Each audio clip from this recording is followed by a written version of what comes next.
Good morning everyone. आज है 2 नवंबर 2023। Daily current affair by SSR. So guys, कैसे हो आप सभी? आई होप आप सभी बहुत अच्छे होंगे और बहुत अच्छे से आप लोगों की पढ़ाई चल रही होगी। आज जो है 2 नवंबर है, तो 2 नवंबर से रिलेटेड जितने भी टॉप 10 और इंपॉर्टेंट क्वेश्चन हो सकते हैं उन सभी को हम ये इस लेक्चर में डिस्कस करने वाले हैं। तो वीडियो के लास्ट तक आप सभी को बने रहना है। अगर आपको वीडियो अच्छी लगती है तो आपको वीडियो को लाइक करना है, चैनल को सब्सक्राइब करना है और ज्यादा से ज्यादा लोगों को शेयर करना है। सो गाइस, तो चलिए स्टार्ट करते हैं। आप सभी को कमेंट बॉक्स में लिखना है जय हिंद जय भारत। तो चलिए स्टार्ट करते हैं। यहाँ पे क्विक रिवीजन। फर्स्ट क्वेश्चन आप सभी के सामने है, हाल ही में सुर्खियों में रहा अमानगढ़ टाइगर रिजर्व किस राज्य से संबंधित है? तो याद रखिएगा उत्तर प्रदेश से संबंधित है। वहीं रग्बी विश्व कप 2023 का खिताब किसने जीता है? तो साउथ अफ्रीका के द्वारा इस साल यानी 2023 का रग्बी विश्व कप 2023 जीता गया है। वहीं मनरेगा की बात करें तो मनरेगा के तहत जो है एक्टिव वर्कर्स की संख्या जो है कितने प्रतिशत तक की गिरावट दर्ज की गई है? तो 7.5% की मनरेगा के जितने भी एक्टिव वर्कर्स हैं उन सभी संख्या में गिरावट को दर्ज किया गया है। नेक्स्ट क्वेश्चन है, फेटा ने जो है किस देश को अपने ग्रे लिस्ट से हटाया है? तो अल्बेनिया को जो है अपनी ग्रे लिस्ट से हटा दिया गया है। वहीं नेक्स्ट है कि मैथ्यू पेरी का निधन हुआ है, वह कौन थे? तो वे एक अभिनेता थे। नेक्स्ट है कि भारत में कहाँ कैंसर की दर सबसे अधिक रही है? तो याद रखिएगा मिजोरम राज्य, जहां पर जो है सबसे ज्यादा कैंसर की दर देखी गई है। वहीं नेक्स्ट है कि किस राज्य सरकार ने बुजुर्ग पेड़ों के लिए प्राण वायु देवता पेंशन योजना की शुरुआत की है? तो कहाँ किया गया है? हरियाणा सरकार के द्वारा किया गया है। वहीं भारत और किस देश के बीच अभ्यास काजिन 2023 होगा? तो याद रखिएगा कजाकिस्तान और भारत के बीच अभ्यास होता है जिसका नाम है कजादिन। ठीक है। नेक्स्ट है कि सेबी ने किसे अपना ब्रांड एम्बेसडर बनाया है? तो याद रखिएगा एमएस धोनी को जो है इस साल अभी जो है हाल ही में स्टेट बैंक ऑफ इंडिया के द्वारा अपना ब्रांड एम्बेसडर अपॉइंट किया गया है। वहीं किसे जो है परोपकारी कार्य के लिए 2023 में USISPF ग्लोबल लीडरशिप अवार्ड मिला है? तो याद रखिएगा नीता अंबानी जी को दिया गया है। यहाँ हमने किया है क्विक रिवीजन। तो चलिए आज का सेशन स्टार्ट करते हैं, जो कि बहुत ज्यादा इंटरेस्टिंग है और बहुत ज्यादा इंपॉर्टेंट भी रहने वाला है। फर्स्ट क्वेश्चन आप सभी के सामने है, हाल ही में राज्योत्सव दिवस यानी कर्नाटक स्थापना दिवस कब मनाया गया है? तो याद रखिएगा 1 नवंबर का दिन, जिस दिन हम लोग क्या सेलिब्रेट करते हैं। तो इस दिन जो है बेसिकली क्या हुआ था, कर्नाटक को स्थापित किया गया था। इसकी पूरी फुल इंफॉर्मेशन को हम यहाँ पे डिस्कस करेंगे कि कैसे कैसे यहाँ पे स्थापित किया गया था। तो 1 नवंबर को मनाया जाने वाला कर्नाटक स्थापना दिवस, जिसे आप क्या बोलते हैं, राज्य उत्सव दिवस के रूप में जाना जाता है। बेसिकली इसे 1956 में राज्य के रूप में गठित किया गया था। ठीक है। ये दक्षिण भारत में कन्नड़ भाषी क्षेत्र के विलय के परिणाम स्वरूप एक बोल सकते हैं कि राज्य बनाया गया है। इसमें भारत की स्वतंत्रता के दौरान की बात करें तो दक्षिण भारत का मैसूर, हैदराबाद के निजाम और मद्रास प्रेसिडेंसी और बम्बई प्रेसिडेंसी का शासन हुआ करता था। वहीं प्रशासन में सुधार के लिए यहाँ पर भाषा के आधार पर क्षेत्रों का पूर्ण वर्गीकरण किया गया था। साथ ही साथ 1956 की बात करें तो मैसूर की सीमाएं जो थी वो कन्नड़ भाषी क्षेत्र को शामिल करने के लिए जो है समायोजित किया गया था। वहीं 1 नवंबर 1973 यानी कि 1973 को इसका नाम जो है मैसूर से बदलकर कर्नाटक किया गया। तो ये यहाँ पे आप लोगों के लिए इंपॉर्टेंट फैक्ट है, ये भी आपको याद रखना है। ये किसी भी एग्जाम में आपसे पूछ सकते हैं कि मैसूर को जो है कर्नाटक जो नाम यहाँ पे बेसिकली कब दिया गया था? तो याद रखिएगा 1 नवंबर 1943 को दिया गया था। ठीक है। वहीं प्रत्येक वर्ष जो है 1 नवंबर को बेसिकली जो है राज्य के गठन का जश्न के रूप में मनाया जाता है। किसके? कर्नाटक स्थापना दिवस के रूप में मनाया जाता है। आप लोगों को कमेंट बॉक्स में बताना है कि कर्नाटक के सीएम कौन है और यहाँ के गवर्नर कौन है। तो जल्दी से कमेंट बॉक्स में बताइएगा। नेक्स्ट क्वेश्चन है, हाल ही में अभी 67 में जो है राष्ट्रीय स्कूल के खेल जो है किस राज्य में आयोजित किए गए हैं? तो याद रखिएगा श्रीनगर में। तो ऑप्शन ए बिल्कुल करेक्ट है। तो यहाँ के जो बोल सकते हैं बेसिकली इनका नाम क्या है, मनोज सिन्हा है, जो कि यहाँ के जो श्रीनगर के क्या है, ये उपराज्यपाल है। इन्हीं को जो है यहाँ पे अभी जो है इन्हीं के द्वारा अभी 67वें नंबर का राष्ट्रीय स्कूल खेल को यहाँ पे आयोजित किया गया है। तो चलिए यहाँ पे समझते हैं एक बार बैकग्राउंड इन्फॉर्मेशन को। तो उपराज्यपाल मनोज सिन्हा के द्वारा जम्मू कश्मीर यूटी स्थापना दिवस को जो है श्रीनगर के बख्शी स्टेडियम में फुटबॉल अंडर 19 और वॉलीबॉल अंडर 17 में लड़कियों की बोल सकते हैं कि 67वें राष्ट्रीय स्कूल खेलों का जो है यहाँ पे शुभारंभ किया गया। बेसिकली यहाँ पे बात करें अगर कि कश्मीर संभाग के जो है यहाँ पर 15,000 स्कूली बच्चे हैं और देश भर की बात करें तो 2,000 एथलीट भाग ले रहे हैं। तो इतना याद रखना है आपको इसके बारे में, ठीक है। नेक्स्ट क्वेश्चन की बात करेंगे, हाल ही में वर्ल्ड स्टील एसोसिएशन का उपाध्यक्ष जो है किसे नियुक्त किया गया है? तो वाइस प्रेसिडेंट कौन बने हैं वर्ल्ड स्टील एसोसिएशन के? तो इनका नाम याद रखिएगा, इनका नाम है टीवी नरेंद्र। क्या नाम है इनका? टीवी नरेंद्र को जो है वर्ल्ड स्टील एसोसिएशन का उपाध्यक्ष यानी वाइस प्रेसिडेंट जो है चुना गया है, आपको याद रखना है। नेक्स्ट क्वेश्चन है फोर्थ, हाल ही में जो है अपने सभी जिलों में हॉल मार्किंग केंद्र वाला पहला राज्य कौन सा बना है? तो हॉल मार्किंग केंद्र वाला पहला राज्य बना है जो कि है केरल। ऑप्शन भी बिल्कुल करेक्ट है। तो याद रखना है केरल जो है अभी अपने 14 जिलों के साथ यहाँ पे हॉल मार्किंग केंद्र वाला पहला भारत का राज्य बना है। तो हाल ही में जो है केरल के इडुक्की जिले में हॉल मार्किंग केंद्र का उद्घाटन किया है। इसके साथ ही केरल जो है अपने सभी जिलों में हॉल मार्किंग केंद्र स्थापित करने वाला देश का पहला राज्य बना है। वहीं अब जो है उपभोक्ता केरल के 14 जिलों में सोने के आभूषणों की गुणवत्ता और विश्वसनीयता की को यहाँ पे सुनिश्चित कर सकते हैं। बहुत इंपॉर्टेंट है, इसे याद रखिएगा आप लोग, ठीक है। आपको कमेंट बॉक्स में बताना है कि बेसिकली केरल के जो सीएम है वो कौन है, क्योंकि बहुत छोटू सा क्वेश्चन है, ये आप लोगों से डेली पूछा जाता है ताकि आप लोगों को रिवाइज होता रहे और आप लोगों के माइंड में फिट हो जाए, ठीक है। नेक्स्ट क्वेश्चन है फिफ्थ, हाल ही में गुजरात की पहली हेरिटेज जो है ट्रेन को जो है बेसिकली किसके द्वारा यहाँ पे हरी झंडी दिखाई गई है? तो याद रखिएगा नरेंद्र मोदी जी के द्वारा। तो ऑप्शन ए बिल्कुल करेक्ट है। तो नरेंद्र मोदी जी के द्वारा अभी गुजरात की पहली हेरिटेज ट्रेन जो है उसे हरी झंडी दिखाई गई है। नेक्स्ट क्वेश्चन है सिक्स, हाल ही में किसने 8वीं बार बेलन डी और पुरस्कार जीता है? तो बेलन डी और जो अवार्ड है बेसिकली किसे दिया गया है? तो याद रखिएगा यहाँ पे लियोन मेसी को। ऑप्शन ए बिल्कुल करेक्ट है।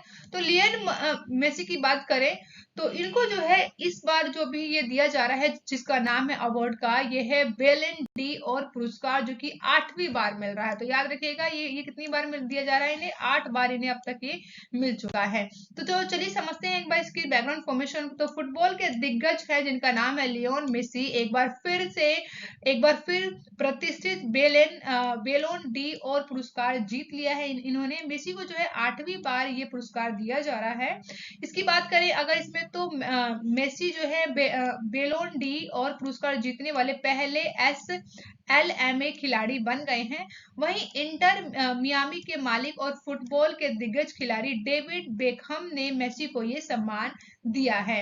अगर बात करें कि लियोन मेसी को जो है किस किस साल पर्टिकुलरली इस अवार्ड को दिया गया है, तो याद देखिएगा 2009 में इन्हें पहली बार मिला था, वहीं 2010 में, 11 में, 12 में, फिर इन्हें 15 में मिला, फिर 19 में मिलता है गैप होने के बाद, 2021 में और 2023 में इस साल मिला है। तो इंपॉर्टेंट है, आपको याद रखना है लियोन मेसी के बारे में। और अब बात करते हैं नेक्स्ट क्वेश्चन जो कि 7th है, हाल ही में उत्तर प्रदेश में कहा दक्षिण पश्चिम एशिया का सबसे बड़ा पेय संयंत्र का उद्घाटन किया गया है? तो अभी जो है उत्तर प्रदेश में कहाँ किया गया है जो कि दक्षिण पश्चिम एशिया का सबसे बड़ा पेय संयंत्र है?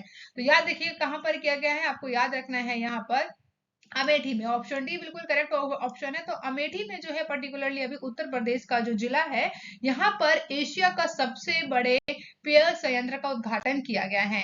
नेक्स्ट क्वेश्चन है ये, हाल ही में किस देश ने जो है बिना वीजा की यात्रा को अनुमति दी है? तो बिना वीजा के आप यात्रा कर सकते हैं, ऐसा किस देश के द्वारा कहा गया है? तो ये अनुमति दी गई है थाईलैंड के द्वारा। तो ऑप्शन ए बिल्कुल करेक्ट है।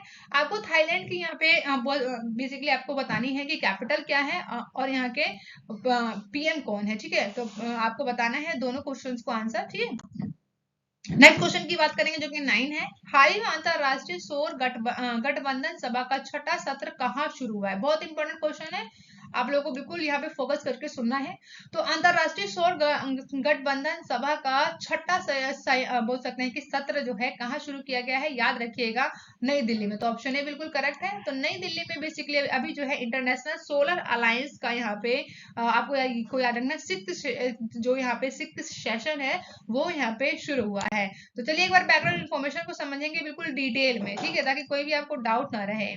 वहीं आपको समझना है कि अंतरराष्ट्रीय सौर गठबंधन जिसे आप शॉर्ट फॉर्म में क्या बोलते हैं, ए बोलते हैं, जो कि छठी असेंबली है, जो कि इसका आयोजन जो है 31 अक्टूबर से आपके 2023 में नई दिल्ली में भारत मंडपम में किया गया है। तो ये इंपॉर्टेंट है, कहाँ कहाँ पर किया गया है, तो भारत मंडपम में किया गया है।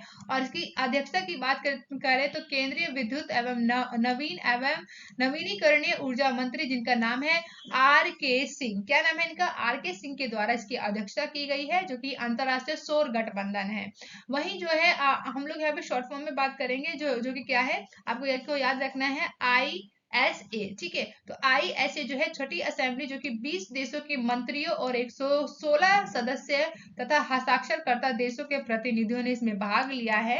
और अंतरराष्ट्रीय सौर गठबंधन की जो छठी असेंबली है, वो जो 30 अक्टूबर से स्टार्ट हुई है और 2 नवंबर 2023 यानी कि आज तक जो है ये यहाँ पे बैठक जो है होगी, कहाँ पर? नई दिल्ली में आयोजित किया जा रहा है। वहीं बात करते हैं कि वैश्विक आबादी का लगभग जो है इसमें 80% और कुल 6 बिलियन लोग उन देशों में रहते हैं जो कि जीवाश्म ईंधन आयात पर निर्भर हैं।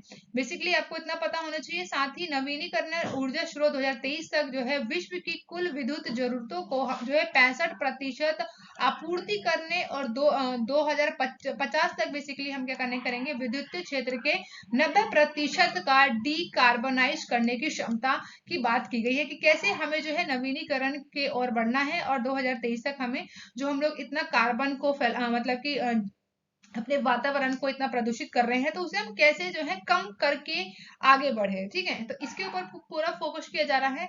वहीं यहाँ पर बात करें अंतरराष्ट्रीय सौर गठबंधन की, तो यहाँ पे जो है बेसिकली आपको याद रखना है, इसमें 16 सदस्य हैं और हस्ताक्षरकर्ता देशों के प्रतिनिधियों के साथ इसमें संभावित सदस्य देशों, भागीदारी संगठनों, निजी क्षेत्रों और अन्य हित धारकों का प्रतिनिधित्व सभा में भाग ले रहा है। ठीक है, वहीं पेरिस के 2000 COP21 के बाद भारत और फ्रांस ने जो है संयुक्त रूप से यहाँ पर बात किया था कि हम लोग क्या बनाएंगे, तो सोलर क्या बनाएंगे, तो याद रखिएगा अंतरराष्ट्रीय सौर गठबंधन का गठन किया जाएगा।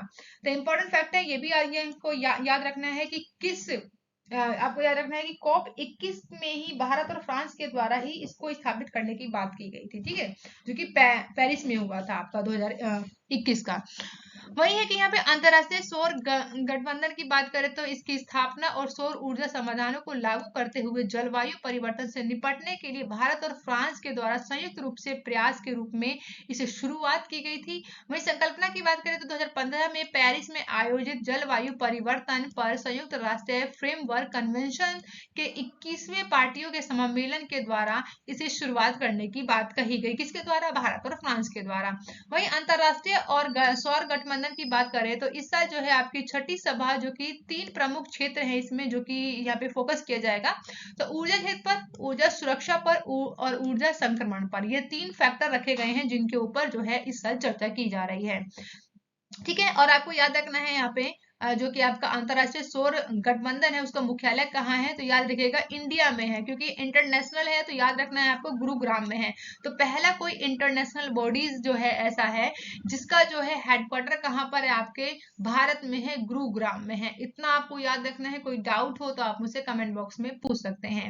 नेक्स्ट क्वेश्चन 10, अभी जो है हाल ही में AI सुरक्षा पर पहले वैश्विक नेताओं का शिखर सम्मेलन कहाँ आयोजित होगा, तो इंपॉर्टेंट है, याद रखना है आपको, इंग्लैंड में इसे आयोजित किया गया है, जो कि यहाँ पे जो है आपको याद रखना है कि बेसिकली जो ऋषि सुनक जो है वहाँ के प्राइम मिनिस्टर हैं, उनके द्वारा यहाँ पर जो है इसकी अध्यक्षता को किया गया है। तो इंपॉर्टेंट है, इतना याद रखिएगा। तो चलिए यहाँ पे हम बात करेंगे, एक नया सेशन लेके आया गया है जिसमें हम लोग यहाँ पे प्रैक्टिस सेट करेंगे, जो कि दिल्ली पुलिस के लिए होगा आपके। ठीक है, तो दिल्ली पुलिस कांस्टेबल हो चाहे SSC GD हो, तो यहाँ पे मेंशन कर दिया है, तो इसका मतलब ये नहीं है कि सिर्फ ये दिल्ली पुलिस कांस्टेबल के लिए ही है। ठीक है, तो आप जो है किसी भी कॉम्पिटिटिव एग्जाम को देंगे तो उसके लिए जो है ये यहाँ पे जो भी 10 क्वेश्चंस हैं वो आपके लिए यहाँ पे इनफ होंगे। ठीक है, तो याद रखिएगा ये आप लोगों के लिए छोटा सा प्रैक्टिस है। ठीक है, तो चलिए स्टार्ट कर लेते हैं एक बार।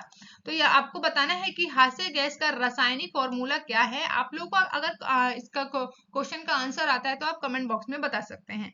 ठीक है, तो हास्य गैस का रासायनिक फॉर्मूला क्या है, तो इसका नाम याद रखना है। शॉर्ट फॉर्म में तो आप क्या बोलेंगे, N2O बोलेंगे, लेकिन इसे क्या बोलेंगे, नाइट्राइड ऑक्साइड बोला जाता है। ठीक है, पीलिया रोग को प्रभावित कौन करता है, तो कहाँ, मतलब बेसिकली जो है पीलिया रोग है किसे प्रभावित करता है, तो याद रखिएगा लीवर को सबसे ज्यादा प्रभावित करता है। वही भांगड़ा जो है कहाँ का नृत्य है, तो पंजाब राज्य का जो है भांगड़ा नृत्य है। अगर हम बात करें कि रणजी ट्रॉफी जो है वो किस खेल से संबंधित है, तो याद रखिएगा किससे संबंधित है, तो आपको याद रखना है किससे, क्रिकेट से संबंधित है। ठीक है, नेक्स्ट बात करते हैं कि क्रिप्स मिशन भारत कब आया, तो बहुत ज्यादा इंपॉर्टेंट क्वेश्चन है ये, आपकी हिस्ट्री से क्वेश्चन है। तो क्रिप्स मिशन भारत कब आया, तो याद रखिएगा मार्च 1942 में आया था। जिसे कौन लेके आए थे, तो सर स्टेटफोर्ड क्रिप्स लेके आए थे, जो कि इसकी अध्यक्षता भी इनके द्वारा ही की गई थी। ठीक है, इतना याद रखेंगे। नेक्स्ट क्वेश्चन है शेरे पंजाब के नाम से कौन विख्यात है, तो लाला लाजपत राय जी को क्या बोला जाता है, शेरे पंजाब के नाम से जाना जाता है। वहीं नेक्स्ट क्वेश्चन की बात करें तो कोशिका की खोज किस वैज्ञानिक के द्वारा की गई थी, तो रॉबर्ट हुक के द्वारा जो है कोशिका की खोज जो है की गई थी। नेक्स्ट है भोपाल गैस त्रासदी के लिए उत्तरदायी प्रमुख प्रदूषक कौन सा था, तो याद रखिएगा यहाँ पे मिथाइल यहाँ पे ये आपको याद रखना है मिथाइल साइसोसाइनेट। ठीक है, तो इसको आप शॉर्ट फॉर्म में भी याद रख सकते हैं, क्या है, MIC, यानी कि मिथाइल आइसोसेनाइड। ठीक है, इतना याद रखना है। और आपको बताना है नेक्स्ट क्वेश्चन जो कि है रेगिस्तान रहित महाद्वीप कौन सा है, तो यूरोप जो है वो आपका रेगिस्तान रहित महाद्वीप है, यानी कि यहाँ पर यूरोप में कहीं पे भी रेगिस्तान नहीं पाया जाता है। ठीक है, नेक्स्ट है कि किस राज्य में जो है स्वर्ण का अधिकतम मात्रा में उत्पादन किया जाता है, तो कर्नाटक राज्य जो है सबसे ज्यादा बोल सकते हैं कि यहाँ पे स्वर्ण का अधिकतम मात्रा में उत्पादन किया जाता है। तो यहाँ आप लोगों के लिए 10 क्वेश्चन थे। आपको कैसा लगा ये सेशन जरूर बताइएगा कमेंट बॉक्स में। हम बात करते हैं कि आप लोगों के लिए क्वेश्चन ऑफ द डे है आज का कि हाल ही में सुर्खियों में रहा अमानगढ़ टाइगर रिजर्व किस राज्य से संबंधित है, तो आपको कमेंट बॉक्स में बताना है। 4 ऑप्शन आप सभी के सामने है, तो जल्दी से आप लोगों को ऑफलाइन कमेंट बॉक्स में आपको बताना है करेक्ट ऑप्शन क्या है। नेक्स्ट है यहाँ पे जो कि लास्ट वीडियो मैंने आप लोगों से क्वेश्चन पूछा था, तो हाल ही में WHO ने किसे अपना टीबी सलाहकार समूह के रूप में नियुक्त किया है, तो याद रखिएगा इन्हें सारंग देव जी को। ठीक है, तो ऑप्शन सी बिल्कुल करेक्ट है। तो सारंग देव जी ने जो है अभी WHO के द्वारा टीबी सलाहकार समूह के रूप में नियुक्त किया है। बहुत इंपॉर्टेंट क्वेश्चन है, याद रखना है। Thank you for watching guys, मिलते हैं नेक्स्ट वीडियो में। आप अपना बहुत ज्यादा ध्यान रखिए और वीडियो को लाइक एंड शेयर करना ना भूलें। ठीक है guys, bye bye and take care.